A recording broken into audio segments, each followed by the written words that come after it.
நம் ஆண்டவர் இயேசு கிறிஸ்துவின் நாமத்தினால் மகிழ்ச்சியும் சமாதானமும் நம் அனைவரோடும் இருப்பதாக. ரோமியர் 3:22-26 முடிய. இயேசு கிறிஸ்துவின் மீது கொள்ளும் நம்பிக்கையின் வழியாக கடவுள் மனிதரை தமக்கு ஏற்புடையவராக்குகிறார். நம்பிக்கை கொள்வோர் அனைவரையுமே அவர் ஏற்புடையவராக்குகிறார். அவர் வேறுபாடு காட்டுவதில்லை. ஏனெனில் எல்லாருமே பாவம் செய்து கடவுள் கொடுத்த மேன்மையை இழந்து போயினர்.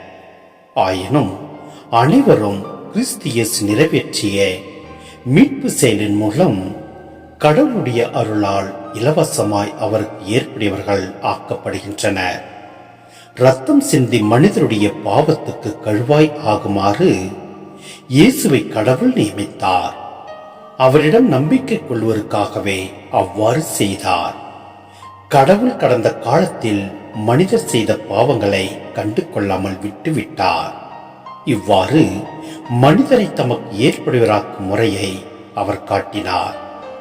இக்காலத்தில் தமது நீதியை கடவுள் பொறுமையோடு காட்டி வருகிறார்.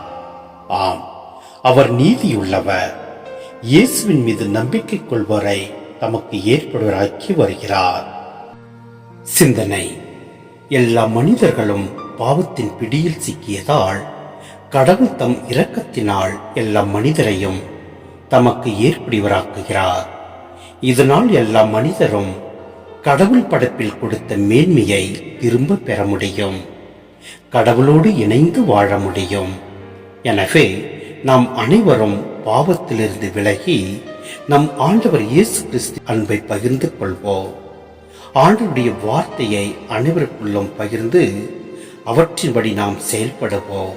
அப்பொழுது எல்லாம் வல்ல இறைவன் நம்மை நிறைவாய் ஆசீர்வதிப்பார். ஆமேன்.